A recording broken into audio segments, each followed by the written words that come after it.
It was holy, it was Roman, and it was an empire. Hey, what's up everybody, Commander Radix here bringing you another video, and today I thought I would follow up on something I said in my history memes video.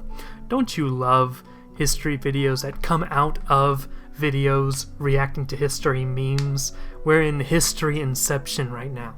But I mentioned in that video that I believed that the Holy Roman Empire, which is medieval Germany basically, was indeed Holy Roman and an empire. You often see people in history circles going, haha, the Holy Roman Empire, which wasn't holy, and it wasn't an empire. If you're a history redditor, if you're an idiot from the Enlightenment who is also French, maybe you believe some crazy nonsense like that. Or if you're a secular historian that has a very modern understanding of what an empire is and what Rome is, then that can also lead you to thinking, oh, the HRE wasn't H, it was R, it wasn't E. But I'm here to tell you that it is. The H is H, the R is R, and the E is E. So this video is just going to be my quick little defense of the Holy Roman Empire. Now first we have to ask ourselves the question, what was the Holy Roman Empire? And to start, we need to go back to a Frankish king named Charlemagne. Now, Charlemagne was part of what we would call the Carolingian dynasty, or Carolingian. I don't know if it's a hard G or a soft G. But he was basically the second major ruling family over the Franks, a Germanic tribe that had reached out and taken over most of Gaul that used to be a province of the Roman Empire, right? And then expanded, starting with Clovis, it started to get bigger and bigger. And the Frankish Empire, or Francia, kind of reaches its height under Charlemagne. Now, Charlemagne at this point in time, and this is after the Roman Empire fell, but yeah, this is after the Western Roman Empire had fallen. The eastern half of the Roman Empire was still standing out in Eastern Europe and in Anatolia, right? That's what we call the Byzantine Empire. But the Western Roman Empire, gone. Chaos, Dark Age, right? But the Franks held on to a lot of the Roman traditions, Roman ideas, and Roman civilization. And really, especially under Clovis, the Franks kind of took over the province of Gaul from a crumbling Roman Empire and said, you know what, we're going to adopt this province. We're going to rule over this province, as well as provinces in Germany, and as Charlemagne grows the empire, really all of Germany falls under Frankish rule. But we're going to rule this whole realm, we're going to bring civilization, and Charlemagne even defends the Pope from I think it's the Lombards, correct me if I'm wrong. But Charlemagne is a Christian, right, back during the day where you sort of have, the Orthodox Church and the Catholic Church, the Roman Catholic Church, haven't split from each other yet, so you do have one major Christian denomination ruling over basically all of civilized Europe.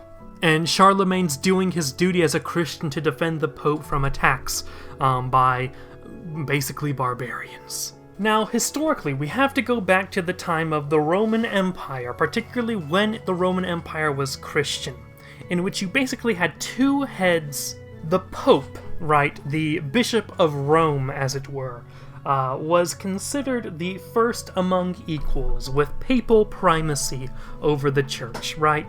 And this is something all Christians would basically agree to for that time period. They might disagree on what they meant by papal primacy. For example, the churches in the East would say, yes, he has papal primacy, but that doesn't mean he has universal jurisdiction to unilaterally make decisions inside the jurisdiction of a singular non-Roman church, right? That's what they would say. Now, the popes themselves would go on to claim basically to have that ability if they so chose to use that power, right? And that's part of what's going to lead to the Great Schism in 1054. But this is well before 1054. The churches won, except for the Church of the East, and I think maybe the Oriental Orthodox churches at this point in time. But for the most part, the churches won. Everyone recognizes the Pope as the first among equals, and when the Pope falls under attack, Charlemagne comes to his defense. Now, historically, the Pope, is in Rome. He's in what was once the capital of the Roman Empire, hence the name Roman Empire. And the Pope and the Emperor, ever since the days of Emperor Constantine the Great, had a unique relationship, right? Now, for the longest time, Christianity was persecuted in the Roman Empire. Christians were becoming martyrs left and right. But eventually, Constantine will have a vision from God saying, in this sign conquer, right? And then he gives him the Cairo. He paints the Cairo on his soldiers' shields.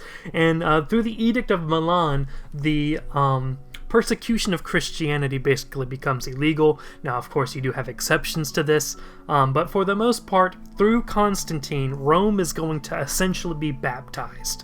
Under Constantine, the Roman Empire is going to become the Christian Empire. And it's hard to understand for us today how important the Roman Empire was to Christianity.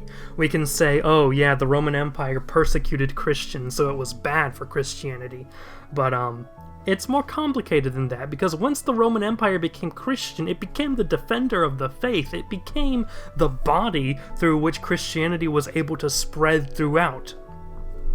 I was going to say like a disease, but that's probably not the best example, the best analogy I could make there. And so while the Pope was a spiritual authority, a religious authority over the church, right, the secular world, the world separated from the religion, was ruled by the emperor. Now, that's a tricky thing, because the emperor also was an office that was merged with the Pontifex Maximus, which was once the head priest of the Roman pantheon. But of course, once the emperor becomes Christian, that role falls aside, but he still does hold a role in the church. When Christianity is faced with major issues, major heresies, what the churches do is, what are they to do? The emperor, as the secular authority on earth, calls the bishops together and they have an ecumenical council. A council to sort of decide through a consensus, through the body of Christ on earth, the church, to decide how to handle certain situations that pop up. And that was the role the emperor played. He defended the churches through military force. He held the church together by calling together ecumenical councils so that, the arguing bishops could put their differences aside because they had to follow what the emperor was telling them to do and get together and figure something out, right? So yeah, the office of emperor was a crucially important and really a religiously important role in the Christian Roman Empire. Then 476 happens. The Roman Empire collapses, the Western Roman Empire collapses, really. The Eastern Roman Empire continues in the East as the Byzantine Empire, but the problem is you have basically the figurehead of the church, the Pope, is out chilling in Rome, outside the bounds of the empire now. There's no one to protect the Pope during the early Dark Ages, while the Bishop of Constantinople gets to enjoy a special relationship with the Byzantine Emperor, which the Pope, being part of that sort of invisible structure now that there is no more Western Roman Empire, but the Pope is tied to the Roman Empire, and now the Western Roman Empire has disappeared, the Pope still has ties to the Eastern Roman Empire, so the Pope still recognizes the Byzantine Emperor as the Emperor of Rome, as the Roman Emperor, right? So that means the Byzantine Emperor has the right to call together ecumenical councils, and the Bishop of Rome has to send, a delegation over to wherever they're meeting so that they can participate, even though they no longer fall under the territorial earthly jurisdiction of the Roman Empire. Now, I think this is the 9th century, 9th, or at the very beginning of the 9th, very end of the 8th century, Rome is being defended by Charlemagne. This also happens to be a rare point in Byzantine history when there is a woman on the throne in Constantinople. Empress Irene is the Empress of the Byzantine Empire at this point in time. Now, there are some problems with that. Technically, yes, from a secular standpoint, and from the Roman Empire as a secular institution standpoint, a woman being on the throne of Rome isn't really a big legal issue. It becomes a problem when you realize that the office of the Emperor of Rome also has religious obligations and a religious duty to fill. Because Christianity it has a very traditional view on gender, as unfashionable as it is to hear it to our modern ears. The Bible does call for the woman to submit to the man, but the man has to be, good for the woman, right? We can't ignore that part. But that symbolically, women are the symbols of sort of creation, while men are symbols of order, to order things, to put things in its place, authority, right? This is why, traditionally, women can serve roles in the church like nuns, for example, but they can't serve in roles like priest, right? That isn't symbolically how the church is supposed to operate. So the Pope is being protected by Charlemagne, right? And he's looking over at Constantinople, and Constantinople has a woman empress who cannot theologically fulfill the religious role that is included in the office of the Roman emperor. And while the Pope might be able to recognize Empress Irene as the secular head of the Roman Empire, he cannot recognize Irene in her religious role, which is coinciding with Charlemagne, basically restoring the Western Roman Empire to a certain degree, right? Bringing civilization, and he's protecting Rome. Charlemagne himself does come from descent from Romans. So the Pope decides to unilaterally, and this I don't have a problem with because historically the Pope unilaterally decided the emperor and not always the other churches, right? But the Pope decides unilaterally to declare Charlemagne the Roman Emperor, the Western Roman Emperor. And really, in so much as he is fulfilling the religious obligations, right? And so the Pope crowns Charlemagne as Holy Roman Emperor. Now, a few things here. One, it's not unusual for there to be more than one emperor at the same time. For the longest time in Roman history, the East and West did have their own emperors that worked together, right? So it's not like, hey, you can't be emperor, Irene's the empress, right? Because you can have a Western emperor and an Eastern emperor. Two, from the Pope's perspective, it had looked at the Byzantine emperor as the legitimate emperor, right? Until Irene steps in, it feels that the spot the Roman emperor would hold in the religious institution of Christianity was vacant, okay? So there was a need to crown another emperor from the papal point of view. And also here Charlemagne comes in, defending the faith, forcefully Christianizing a lot of Saxons, which you can argue about if that's good or not, but overall being very kind to the Pope, protecting the Pope, and the Pope's like, all right, you're the Roman emperor now. Now this gets into some Christian polemics. Orthodox Christians don't like to say Charlemagne was the emperor. Here's the problem: the Eastern churches did eventually recognize Charlemagne as the emperor. We also have to remember that the Eastern churches at this time were under the iconoclast heresy, where they were destroying icons left and right. So Orthodox Christians today would look at the Eastern churches and say, whoa, you guys are kind of in heresy right now. So trying to be uber orthodox and say, no, Charlemagne wasn't the legitimate emperor, Irene was, that's not really helping you out, buddy.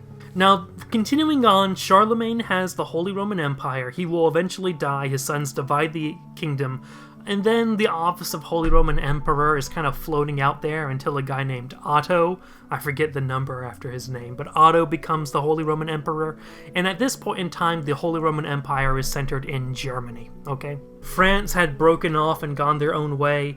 Interestingly enough, they still call their leaders kings, though. They didn't take the office of emperor with them as they broke away. So Germany is where you have the Holy Roman Empire with the emperor. Now, yes, this is under a feudal system. A lot of the German princes and provinces sort of have their own governments inside them, and it only gets worse after the Peace of Westphalia in the 30 Years' War.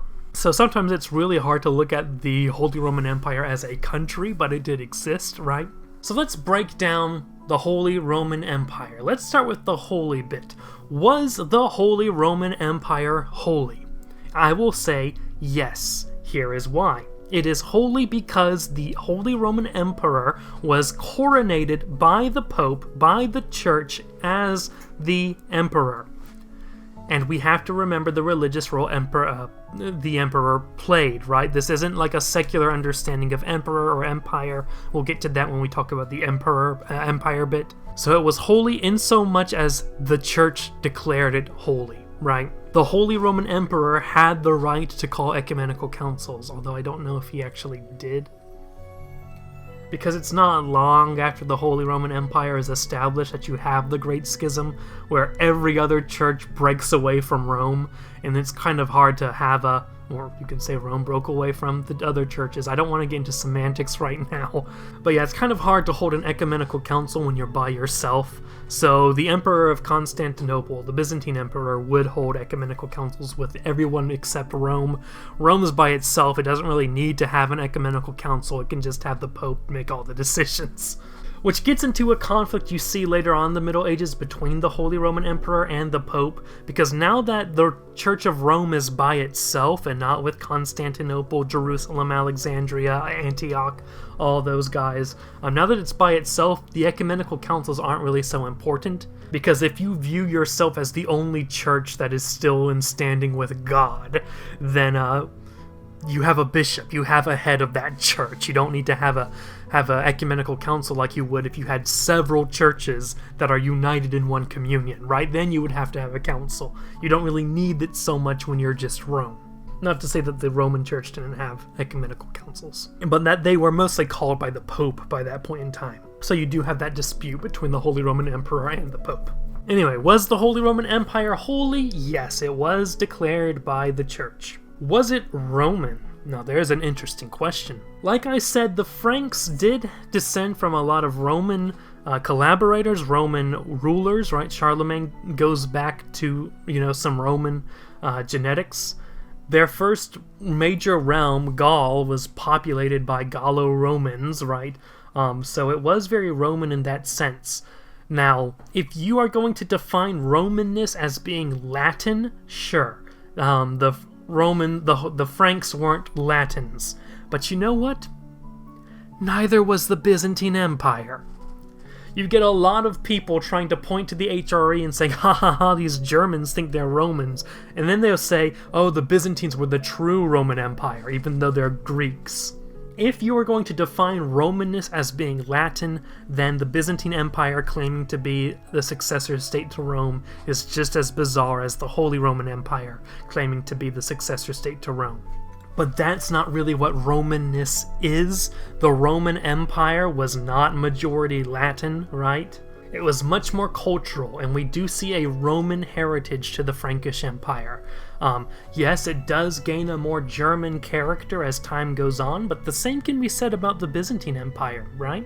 Which starts off, with a lot of Latin culture, but as time goes on, just progressively becomes more Greek and Greek, until Latin is just forgotten. So, was the Holy Roman Empire Roman?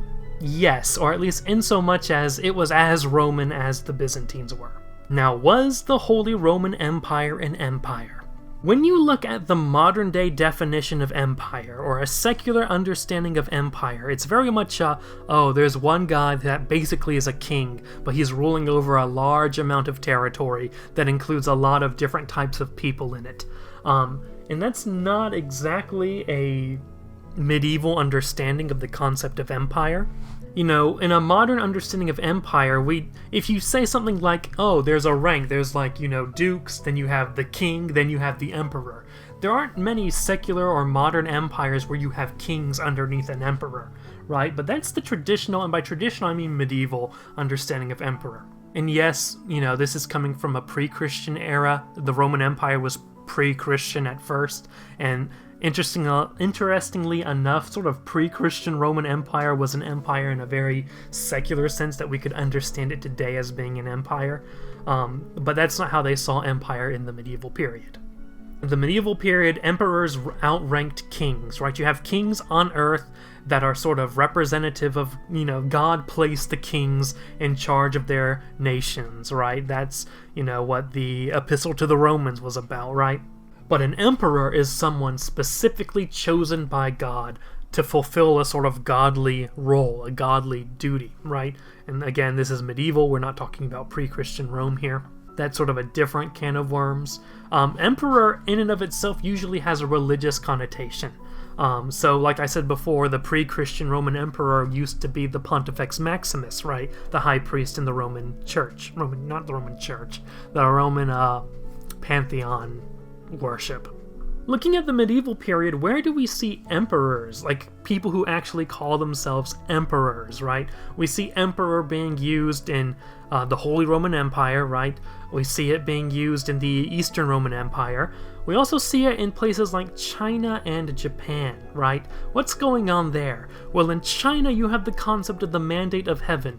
It's not just that the gods put this ruler in charge, it's that the gods blessed this person to be in charge, and that everyone else, the kings, have to answer to them. Right, this is where you get the Chinese tributary Chinese tributary system, which I might make a video on because it's sort of an underrated part of Chinese history. People overlook how important the Chinese tributary system was. But you would have the king of the Ryukyu Kingdom, the king of Korea, the king of Vietnam, sort of paying tribute to the emperor of China because there was an understanding that the emperor is above them, right?